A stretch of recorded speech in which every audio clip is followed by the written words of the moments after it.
প্রিয় বন্ধুরা, আজ আমরা আপনাদের সামনে হযরত আসিয়া রাদিয়াল্লাহু তাআলা আনহার একটি অসাধারণ ঘটনা বর্ণনা করব, যিনি ছিলেন ফেরাউনের স্ত্রী। তিনি এমন একজন মহিয়সী নারী ছিলেন, যিনি ফেরাউনের সকল জুলুম ও অত্যাচারের মধ্যেও তার ঈমানের উপর অটল ছিলেন। তিনি সত্যের পথে অবিচল থেকে আল্লাহ রাব্বুল আলামিনের ইবাদত করতেন এবং তার কাছে দোয়া করতেন সর্বসময়। এই গল্পটি তার অটল ঈমান, ত্যাগ এবং আল্লাহর অগাধ ভালোবাসার একটি অবিস্মরণীয় উদাহরণ। আসুন শুরু করা যাক আজকের গল্প। একদিন গভীর রাতে ফেরাউন গভীর ঘুমে আচ্ছন্ন ছিল। চারদিক নিস্তব্ধতা ছড়ে পড়েছিল এবং রাতের গাঢ় অন্ধকার সবকিছুকে ঢেকে দিয়েছিল। এই সুবর্ণ সুযোগ দেখে হযরত আসিয়া রাদিয়াল্লাহু তাআলা আনহা অত্যন্ত সতর্কতার সাথে উঠলেন এবং আল্লাহ রাব্বুল আলামিনের ইবাদতে মগ্ন হলেন। অনেকক্ষণ ধরে তিনি পূর্ণ হৃদয় ও সত্যিকারের ইখলাসের সাথে আল্লাহর ইবাদত করতে থাকলেন। তারপর তিনি দুই হাত তুলে কান্নার সাথে আল্লাহ তাআলার কাছে দোয়া শুরু করলেন। তিনি বললেন, হে রাব্বুল আলামিন, এই দুনিয়ায় যা কিছু ঘটছে সবই তোমার ইচ্ছায় ঘটছে, তোমার অনুমতি ছাড়া কিছুই সম্ভব নয়। হে আমার মালিক, আমার স্বামীকে হেদায়েত দাও। সে অজ্ঞতার কারণে নিজেকে খোদা মনে করছে, নিরহ মানুষের উপর জুলুম করছে। তার হৃদয়কে পরিশুদ্ধ করো, তাকে এমন জ্ঞান দাও যা তার চোখ খুলে দেবে। হে আল্লাহ, তাকে তার ভুলের জন্য অনুতপ্ত করো। আমরা সবাই তোমার সৃষ্টি, আমাদের ক্ষমা করো এবং সঠিক পথে চলার তৌফিক দান করো। আসিয়া ধীরে ধীরে নিজের জন্য, স্বামীর জন্য এবং সমগ্র মানব জাতির জন্য আল্লাহ তাআলার কাছে দোয়া করছিলেন। কাঁদতে কাঁদতে তিনি তার হৃদয়ের ব্যথা প্রকাশ করছিলেন। কিন্তু হঠাৎ তার এই কান্নার শব্দ ফেরাউনের কানে পৌঁছে গেল। সে তৎক্ষণাৎ জেগে উঠল এবং কিছু কথাও শুনে ফেলল। যখন সে দেখল যে আসিয়া আল্লাহ তাআলার কাছে সাহায্য প্রার্থনা করেছে, তখন সে রাগে ফেটে পড়ল। সে গর্জন করে বলল, হে আসিয়া, তুমি এখন সীমা অতিক্রম করেছ। তুমি আমার দেওয়া রুটি খাও, আমার দেওয়া কাপড় পরো, আমার প্রাসাদে থাকো, তবু আমার ইবাদত ছেড়ে অন্য কাউকে খোদা মানছ। আমি তোমাকে বারবার সতর্ক করেছিলাম, কিন্তু তুমি আমার কথার কোনো মূল্যই দাওনি। বলো, কেন এমন করলে? হযরত আসিয়া অত্যন্ত নরম ও ভালোবাসাপূর্ণ কণ্ঠে বললেন, হে আমার স্বামী, আমি তোমার বিশ্বস্ত স্ত্রী। আমার কর্তব্য হলো তোমার সেবা করা এবং সবসময় তোমার কল্যাণ কামনা করা। আমি আল্লাহ তাআলার কাছে দোয়া করি যেন তিনি তোমাকে দুনিয়া ও আখিরাতে নিরাপদ রাখেন। আমি কখনোই তোমার ক্ষতি চাই না। কিন্তু ফেরাউনের রাগ আরো বেড়ে গেল। সে বলল, তোমার এই কথাগুলো শোনার কোনো শোক আমার নেই। আমি তোমার এই আচরণে খুবই ক্ষুব্ধ এবং আর সহ্য করতে পারছি না। এটা আমার শেষ সতর্কবাণী। এরপর যদি আমি তোমার মুখে মুসার খোদার নাম শুনি, তবে পরিণাম খুব ভয়ঙ্কর হবে। হযরত আসিয়া অত্যন্ত শান্তভাবে ও বুদ্ধিমত্তার সাথে বললেন, হে আমার স্বামী, তুমি মিশরের সবচেয়ে বড় বাদশা। এখানকার জনগণ তোমার আদেশ মেনে চলে। শক্তি ও বুদ্ধিতে তোমার কোনো প্রতিদ্বন্দ্বী নেই। কিন্তু তবুও তুমি এমন অজ্ঞতা কেন করছো? তুমি জানো যে এই পুরো বিশ্বের একমাত্র মালিক হলেন আল্লাহ রাব্বুল আলামিন। তবুও তুমি নিজেকে খোদা বলছো কেন? যদি তুমি সত্যি খোদা হতে, তবে তুমি কি একটি ছোট্ট মশা বা মাছি তৈরি করতে পারতে? যখন তুমি একটি সামান্য পোকাও তৈরি করতে পারো না, তখন কিভাবে খোদা হতে পারো? দেখো, সূর্য, চাঁদ, তারা, উঁচু পাহাড়, গাছপালা, এসবই আল্লাহর কুদরতের তৈরি। তুমি কি এর মধ্যে কিছু তৈরি করতে পারো? পারো না। তবে তুমি কোন যুক্তিতে নিজেকে খোদা মনে করছো? তুমি শুধু তোমার ক্ষমতা ও শক্তির জোরেই মিথ্যা দাবি করছো যে তুমি খোদা। কিন্তু সত্যি বলো, আমার কথা কি ভুল? হযরত আসিয়া রাদিয়াল্লাহু তাআলা আনহার এই কথা শুনে ফেরাউন রাগে গর্জে উঠল এবং চিৎকার করে বলল, হে বিশ্বাসঘাতক নারী, তোমার সাহস কি করে হলো আমার চোখে চোখ রেখে এমন কথা বলার? তুমি এত বড় সাহস কি করে পেলে? আমাকে তুমি প্রশ্ন করছো? তুমি কি জানো না আমার আইন কতটা কঠোর ও নির্মম? এখন আমি সব বুঝে গিয়েছি। তুমি আর মুসা দুজনে আমার বিরুদ্ধে ষড়যন্ত্র করছো। তোমাদের দুজনের উদ্দেশ্য একটাই, আমাকে খোদা মানতে অস্বীকার করা। তুমি আমার স্ত্রী হয়েও আমার আইনকেই প্রত্যাখ্যান করেছো, আমাকে অপমান করেছো। তোমার পরিণাম খুব ভয়ঙ্কর হবে। এখন তোমার বাঁচার কোনো পথ নেই। এই বলে ফেরাউন রাগে ফুঁসতে ফুঁসতে সেখান থেকে চলে গেল। কিন্তু ঠিক তখনই একটি গুরুত্বপূর্ণ ঘটনা ঘটে গেল। হযরত মুসা আলাইহিস সালাম ফেরাউনের এক রাঁধুনিকে হত্যা করলেন এবং মাদাইনের দিকে রওনা হয়ে গেলেন। যখন ফেরাউন এই খবর পেল, তখন সে মুসাকে সর্বত্র খুঁজতে আদেশ দিল। কিন্তু শত চেষ্টা করেও মুসাকে খোঁজা পাওয়া গেল না। ফেরাউন উদ্বিগ্ন ও অস্থির হয়ে পড়ল। সেই রাতে সে হযরত আসিয়াকে ধমক দিয়ে প্রাসাদ থেকে বের করে দিল। কয়েকদিন কেটে গেল, কিন্তু ফেরাউন প্রাসাদে ফিরল না। এভাবে কেটে গেল কয়েকদিন। তারপর একদিন হাসি মুখে ফেরাউনটার কক্ষে এলো এবং বলল, ইয়া আসিয়া, সেদিন আমি তোমার কথা শুনে রাগে চলে গিয়েছিলাম, এবং তোমাকে সতর্ক করে গিয়েছিলাম, কিন্তু পরে আমি ভেবেছি হয়তো আমার তোমাকে এভাবে ধমকানো উচিত হয়নি। আমি লজ্জিত এবং দুঃখিত। হযরত আসিয়া খুব নরমভাবে বললেন, হে আমার প্রিয় স্বামী, এত লজ্জিত হওয়ার কিছু নেই। তুমি আমার স্বামী, আমাকে ধমকানোর অধিকার শুধু তোমারই আছে। তবে আমি এটাই বলতে চাই যে আমার ঈমান ও আমার নীতি কোনো হুমকি দিয়ে টলানো যাবে না। আমি মৃত্যুকে ভয় করি না, কারণ আমার একমাত্র ভরসা হলেন আল্লাহ রাব্বুল আলামিন। ফেরাউন বলল, ঠিক আছে, আমি তোমাকে একটি প্রশ্ন করতে চাই, সত্যি করে বলো, মূসা এখন কোথায়? হযরত আসিয়া বললেন, আমি জানি না, তুমি বলো, তোমার কি মনে হয়? আমি জানি মূসার কি কোনো সমস্যা হয়েছে? ফেরাউন বলল, না, আমার সৈন্যদের পক্ষ থেকে তার কোনো সমস্যা নেই, কিন্তু কয়েকদিন ধরেই কোথাও তাকে পাওয়া যাচ্ছে না। হযরত আসিয়া বললেন, দেখো, মূসা একজন বুদ্ধিমান ও প্রাপ্তবয়স্ক মানুষ। তার জ্ঞান ও বুদ্ধিশক্তি অনেক বেড়ে গিয়েছে। সে ভালোভাবেই জানে কি সঠিক আর কি ভুল। ফেরাউন জিজ্ঞেস করল, তুমি কি বলতে চাও যে সে আমার সাথে দেখা করলে আমি তাকে মেরে ফেলতাম? হযরত আসিয়া সহজভাবে উত্তর দিলেন, এটা তুমিই ভালো জানো, তুমি কি করতে? ফেরাউন বলল, আমার সবচেয়ে বড় দুঃখ এটাই যে তুমি আমার স্ত্রী হয়ে আমাকে খোদা মানতে অস্বীকার করেছ। মিশরের সবাই আমাকে খোদা মানে, কিন্তু তুমি একমাত্র যে আমাকে খোদা মানে না।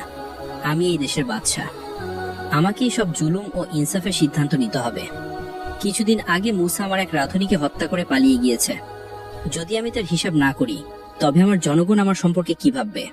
হযরত আসিয়া বললেন, যদি আমি তোমার এই প্রশ্নের উত্তর দেই, তবে কি তুমি বলতে পারো যে তুমি এখন পর্যন্ত কতজন নিরীহ বনী ইসরায়েলের শিশুকে হত্যা করেছ? তুমি কি কখনো নিজেরই অপরাধের হিসাব করেছ?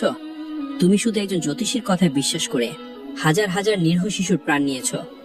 এটা কি জুলুম নয়? এই জুলুমের কোনো কি হিসাব হবে না? ফেরাউন রাগে কাঁপতে কাঁপতে বলল, আমি ভেবেছিলাম আজ আমি তোমার উপর রাগ করব না, কিন্তু তুমি আবারও আমাকে উত্তেজিত করেছ। শোনো, আমি আমার ইলাহি দাবির মাধ্যমে মানুষের হৃদয়ে আমার রাজত্ব বজায় রাখতে চাই। আমি শেষবারের মতো বলছি, আমাকে খোদা মানো, নইলে পরিণাম খুব ভয়ঙ্কর হবে। হযরত আসিয়া অত্যন্ত শান্তি ও সাহসের সাথে বললেন, আমিও তোমাকে শেষবারের মতো বলছি, আমি শুধুমাত্র আল্লাহ রাব্বুল আলামিনকেই খোদা মানি। আমি তারই ইবাদত করি, তার উপরে ঈমান রাখি। তাই তুমিও তোমার এই মিথ্যা খোদার দাবি থেকে তওবা করো এবং সত্যিকারের মালিকের উপর ঈমান আনো। ফেরাউন তিলমিল উঠল, তার মুখ রাগে লাল হয়ে গেল। সে প্রাসাদ থেকে বেরিয়ে গেল। এখন সে আসিয়াকে শাস্তি দেওয়ার সিদ্ধান্ত নিয়ে ফেলেছে। সে তার ঘনিষ্ঠ বন্ধু ও উজির হামানকে ডাকলো। কিছুক্ষণের মধ্যেই হামান হাজির হলো এবং বলল, কি হয়েছে জাহাপনা? কোন নতুন বিপদ?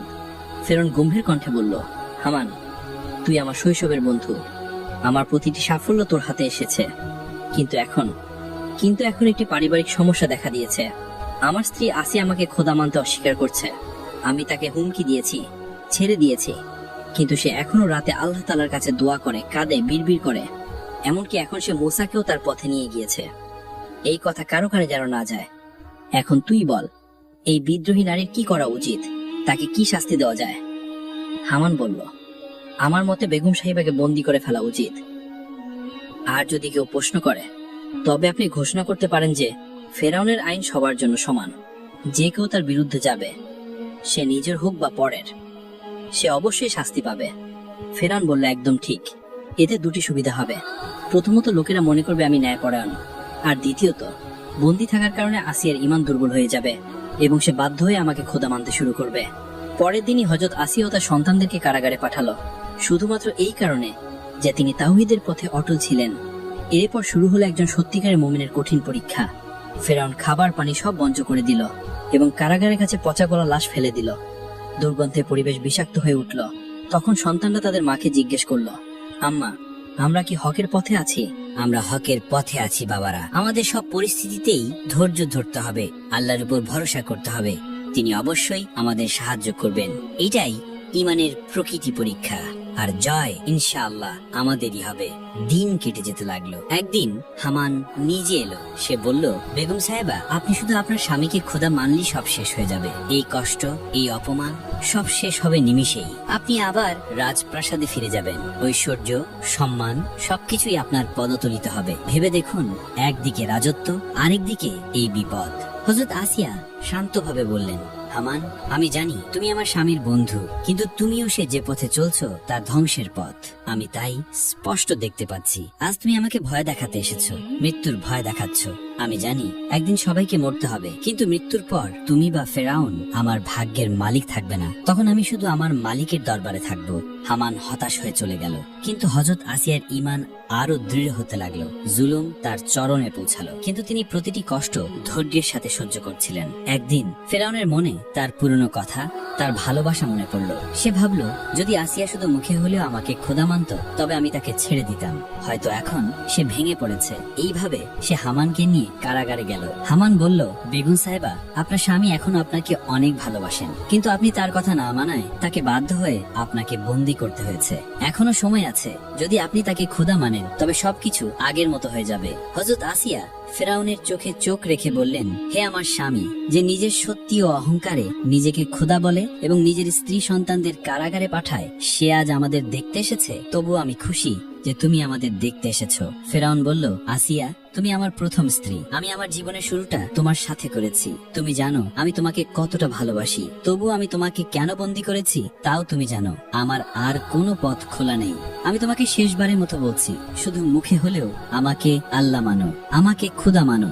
আমি তোমাকে এখনই মুক্তি করে দেব। কিন্তু হযরত আসিয়া রাদিয়াল্লাহু তাআলা আনহা তার ঈমান আরো দৃঢ় হয়েছিল। তিনি নির্ভয়ে বললেন, দেখো, তুমি ফেরাউন হতেই পারো, কিন্তু আল্লাহ হতে পারো না। তুমি সাধারণ মানুষের মতো একজন সৃষ্ট। তোমারও মা বাবা আছে, তুমিও ক্ষুধার্ত হও, তুমিও ঘুমাও। কিছু মূর্খ লোক তোমাকে আল্লাহ বলতে পারে, কিন্তু আমি কখনোই তোমাকে খোদা মানতে পারি না। এমনকি আমার প্রাণ গেলেও আমি এই মিথ্যা কথা বলবো না। আমি আবারও বলছি, তোমার এই মিথ্যা দাবি ছেড়ে দাও। এবার সত্যিকারের হৃদয় থেকে লা ইলাহা ইল্লাল্লাহ বলো। আমি খুশি মনে তোমাকে বরণ করব। কিন্তু যদি তুমি তা না করো, তুমি মনে রেখো, আখিরাতে তোমার উপর কঠিন শাস্তি হবে। এই কথা শুনে ফেরাউনের মুখ রাগে লাল হয়ে গেল। সে চিৎকার করে বলল, হামান, এখন আরো বাড়াবের হয়েছে। এটাই আমাদের শেষ চেষ্টা ছিল। এখন স্পষ্ট যে এই নারী কখনো আমার কথা মানবে না। যাও, ঘোষণা করে দাও, কাল খোলা মাঠে এই বিশ্বাসঘাতক নারীকে কঠিন শাস্তি দেওয়া হবে, এবং এই শাস্তি খুব ভয়ানক হবে। মিশরের সমস্ত মানুষ দেখবে ফেরাউনকে আল্লাহ না মানার পরিণাম কি হয়। এই কথা শুনে হযরত আসিয়া বুঝে গেলেন যে পরের দিনটি হয়তো তার শেষ দিন হবে। তিনি নিজেকে মানসিকভাবে, আত্মিকভাবে প্রস্তুত করলেন। রাত কেটে গেল, সকালের আলো ছড়িয়ে পড়ল। আজ সেই দিন, যেই দিন একজন সত্যিকারের ঈমানের সবচেয়ে বড় পরীক্ষা হতে চলছে। খোলা মাঠে ইনসাফ হতে চলছে। হযরত আসিয়া ও তার নিরীহ সন্তানদের জন্য শহরের প্রতিটি কোণ থেকেই মানুষ এসেছে। শিশু, বৃদ্ধ, নারী, পুরুষ সবাই জড়ো হয়েছে। হযরত আসিয়া ও তার সন্তানদের বন্দী করে মাঠে আনা হলো। চারদিকে নিস্তব্ধতা, পরিবেশ ভয়ঙ্কর। সবাই শ্বাস বন্ধ করে দেখছে এখানে এখন কি হবে। তখন ফেরাউন ও তার উজুররা সেখানে পৌঁছালো। ফেরাউন শেষবারের মতো নিজেই হযরত আসিয়াকে বলল, আসিয়া, এখনো সময় আছে। আমি তোমাকে আরেকবার বলছি, তুমি কি আমাকে আল্লাহ মানতে প্রস্তুত? হযরত আসিয়া মুচকি হেসে পূর্ণ আত্মবিশ্বাসের সাথে বললেন, আমি শুধুমাত্র আল্লাহ রব্বুল আলামিনের উপর ঈমান রাখি। আর আমিও তোমাকে শেষবারের মতো বলছি, তুমিও আমার মালিককে তোমার মালিক হিসেবে গ্রহণ করো। ফেরাউন গর্জে উঠল, আসিয়া, তুমি কি জানো কার সামনে কথা বলছো? আমি কে, তাকে তুমি বোঝো? আসিয়া আবার মুচকি হেসে বললেন, হ্যাঁ, খুব ভালো করেই জানি। তুমি আর আমি দুজনই আল্লাহর সৃষ্টি। ফেরাউন আবার বলল, তোমার এখনো সময় আছে। যদি তুমি আমাকে খোদা মানো, আমি তোমাকে ছেড়ে দিব, নইলে তোমার মৃত্যু নিশ্চিত। হযরত আসিয়া শান্তভাবে বললেন, আমি তোমার কাছে আমার প্রাণের ভিক্ষা চাই না, বরং আমি তো কবে থেকেই আমার মালিকের দরবারে যাওয়ার জন্য উদ্বেগ হয়ে গিয়েছি। এই কথা শুনে ফেরাউনের রাগ আকাশ ছুঁয়ে গেল। সে তার সৈন্যকে আদেশ দিল, এই নফরমান নারীকে তাড়াতাড়ি হত্যা করো এবং তার দেহ বনজন্তুদের হাতে ছেড়ে দাও। হযরত আসিয়া তার মুখ আকাশের দিকে তুললেন এবং বললেন, হে আমার আল্লাহ, আমাকে তোমার কাছ থেকে জান্নাতের একটি ঘর দেখাও। আমাকে সাহায্য করো এবং এই জালিমের হাত থেকে আমাকে রক্ষা করো। ফেরাউন তার সৈন্যদের আদেশ দিলেন, তেল গরম করো, একটি বড় কড়াই আনো এবং তাতে ফুটন্ত তেল তৈরি করো। সৈন্যরা একটি বিশাল কড়াই এনে তাতে আগুন জ্বালালো। কিছুক্ষণের মধ্যেই তেল ফুটতে শুরু করলো। বাষ্প উঠছিল, জ্বলন্ত গরম অনুভূত হচ্ছিল, লোকজন কাঁপতে লাগলো। কিন্তু এই দৃশ্য দেখে হযরত আসিয়ার মুখ আরো উজ্জ্বল হয়ে উঠল। তার নিরীহ সন্তান ভয় পেতে শুরু করলো। তারা কাঁপা কণ্ঠে তাদের মাকে জিজ্ঞেস করলো, আম্মা, আমাদের কি এই ফুটন্ত তেলে ফেলে দেওয়া হবে? এটা কি আমাদের জন্য গরম করা হচ্ছে? হযরত আসিয়া তার সন্তানদের মাসুম মুখ দেখলেন, তাদের বুকে জড়িয়ে ধরলেন এবং মুচকি হেসে বললেন, আমার প্রিয় সন্তানেরা, ভয় পেও না। আমাদের কারো কাছে ভয় পাওয়ার দরকার নেই। আমরা আল্লাহ রব্বুল আলামিনের উপর ঈমান এনেছি এবং এখন আমরা তার কাছেই যাচ্ছি। দেখো, জান্নাতের ফেরেশতারা তোমাদের ডাকছে। আমাদের জন্য জান্নাতের বাগানের দরজা খুলে গিয়েছে। ফেরাউন রাগে আসিয়ার দিকে তাকালেন এবং বললেন, যদি তুমি এখন আমাকে খোদা না মানো তবে তোমাকে এবং তোমার সন্তানদেরকে এই ফুটন্ত তেলে ফেলে দেব। হযরত আসিয়া নির্ভয়ে বললেন, হে ফেরাউন, আমাদের মৃত্যুর কোনো ভয় নেই। আমরা তো কবে থেকেই আল্লাহ তাআলার কাছে যাওয়ার জন্য প্রস্তুত হয়ে আছি। আমাদের মাবুদ, আমাদের আল্লাহ আমাদেরকে ডাকছেন। এ কথা শুনে ফেরাউনের উন্মাদনা আরো বেড়ে গেল। সে রেগে জাল্লাদকে বলল, জাল্লাদ, এই অভাগিনী নারীর সন্তানদের তার সামনেই এই ফুটন্ত টেলে ফেলে দাও। আদেশ পাওয়া মাত্র জাল্লাদ একে একে হযরত আসিয়ার নিরীহ সন্তানদের ফুটন্ত টেলে ফেলে দিতে লাগলো। চারদিকে কচি দেহ টুকরো টুকরো হয়ে গেল, কিন্তু তাদের মায়ের ঈমানে একটুও কমতি হলো না। এখন শুধু একটি ক্ষুদ্র শিশু বাকি ছিল। সে তার মায়ের সাথে লেপ্টে গেল, যেন সে বুঝতে পারল এখন তার পালা। জাল্লাদ তাকে মায়ের কাছ থেকে আলাদা করার চেষ্টা করতে লাগলো, কিন্তু সেই মাসুম শিশু তার মায়ের কাছে লেপ্টে থাকলো। এই দৃশ্য দেখে ফেরাউন এগিয়ে এলো। সে ক্ষুদ্র শিশু ভেবেছিল হয়তো ফেরাউন তাকে বাঁচাবে, কিন্তু সে জানতো না যে ফেরাউন একটি পাষাণ হৃদয়ের জালিম। তার বুকে রহম নেই, তার বুকে কোনো মায়া নেই। ফেরাউন সে শিশুকে নিজের হাতে তুলে নির্মমভাবে ফুটন্ত তেলে ফেলে দিল। কিন্তু এত কিছুর পরেও হযরত আসিয়া রাদিয়াল্লাহু তাআলা আনহার মুখে ঈমানের আলো আরো উজ্জ্বল হয়ে উঠল। ফেরাউন চিৎকার করে বলল, আসিয়া, এখন তোমার পালা। আমি তোমাকে আবারও বলছি, তুমি আমাকে খোদা মেনে নাও। হযরত আসিয়া নির্ভয়ে বললেন, কখনোই না। আমি তোমাকে আমার ইলাহি ভাবি না। কোনো বুদ্ধিমান মানুষ তোমার পশুর মতো আচরণ দেখে বলতে পারো না যে তুমি খোদা। তুমি একজন জালিম, একজন খুনি বাচ্চা। যা করার তাই করো। আমি তোমাকে কখনোই খোদা বলে মানব না। আমার এই দুনিয়ায় বেঁচে থাকার আর কোনো ইচ্ছা নেই। আমি তো আমার রবের কাছে যাওয়ার জন্য একেবারেই রেডি হয়ে আছি। এখন ফেরাউনের হৃদয়ে ভয় ঢুকে গেল। সে ভাবতে লাগলো, যদি এই নারী আরো বেশি সময় বেঁচে থাকে তবে তার এই উজ্জ্বল ঈমান মানুষকে বিপদে নিয়ে যাবে। সে জাল্লাদকে দেখিয়ে ফেরাউন বলল, জাল্লাদ, দুনিয়াকে দেখিয়ে দাও ফেরাউন তার আইনের ব্যাপারে কতটা কঠোর ও নির্মম। মানুষ যেন জানুক আমি আমার স্ত্রীকেও আইনের সামনে ছাড় দেই না। আর দেরি করো না, আসিয়াকে শাস্তি দাও। জাল্লাদ এগিয়ে এলো। হযরত আসিয়ার বুক, পাঁজর, হাত, পা এবং কপালে গরম লোহার শিক লাগিয়ে দিল। দেহ জ্বলতে লাগলো, ব্যথার সীমা অতিক্রম হয়ে গেল।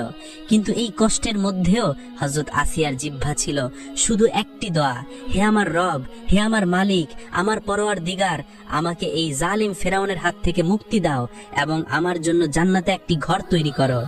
এই কথা শুনে ফেরাউন অহংকার করে বলল, এখন বলো, আমি বড় না আল্লাহ বড়? হযরত আসিয়া নির্ভয়ে বললেন, আমার আল্লাহই সবচেয়ে বড়। এই পুরো দুনিয়ার একমাত্র সত্যিকারের মালিক হলেন আল্লাহ তাআলা। অবশেষে ফেরাউন তার চূড়ান্ত আদেশ দিল, এই বিদ্রোহী নারীকে ফুটন্ত তেলে ফেলে দাও। জাল্লাদ হযরত আসিয়া রাদিয়াল্লাহু তাআলা আনহাকে ফুটন্ত তেলে ফেলে দিল। তার দেহ যখনই ফুটন্ত তেলে পড়ল, সাথে সাথেই তার রূহ এই ফানি দুনিয়া থেকে মুক্ত হয়ে আল্লাহ রাব্বুল আলামিনের মেহমান হয়ে গেল। প্রিয় দর্শক, আশা করি আজকের এই ভিডিওটি থেকে আমরা সবাই কিছু না কিছু শিখতে পেরেছি। আল্লাহর পথে এক কদম আগালেও আল্লাহ আমাদের দিকে 10 কদম এগিয়ে আসেন। যদি ভিডিওটি আপনার ভালো লেগে থাকে বা উপকারে আসে তাহলে একটি লাইক দিয়ে আমাদের উৎসাহিত করুন। কমেন্টে জানিয়ে দিন আপনার মতামত, যেন আমরা ভবিষ্যতে আরো ভালো কন্টেন্ট দিতে পারি। আর ভুলে যাবেন না চ্যানেলটি সাবস্ক্রাইব করতে, যেন পরবর্তী ভিডিও আপনাকে মিস না করে। আল্লাহ তাআলা আমাদের সবাইকে সঠিক পথে চলার তৌফিক দান করুন। আমাদের গুনাহ মাফ করে দিন এবং জান্নাতুল ফেরদৌস দান করুন। আমিন। দেখা হবে পরবর্তী ভিডিওতে ইনশাআল্লাহ। ততক্ষণ পর্যন্ত নিজের খেয়াল রাখুন, নামাজ কায়েম রাখুন এবং দোয়ায় আমাদেরকে স্মরণ রাখুন।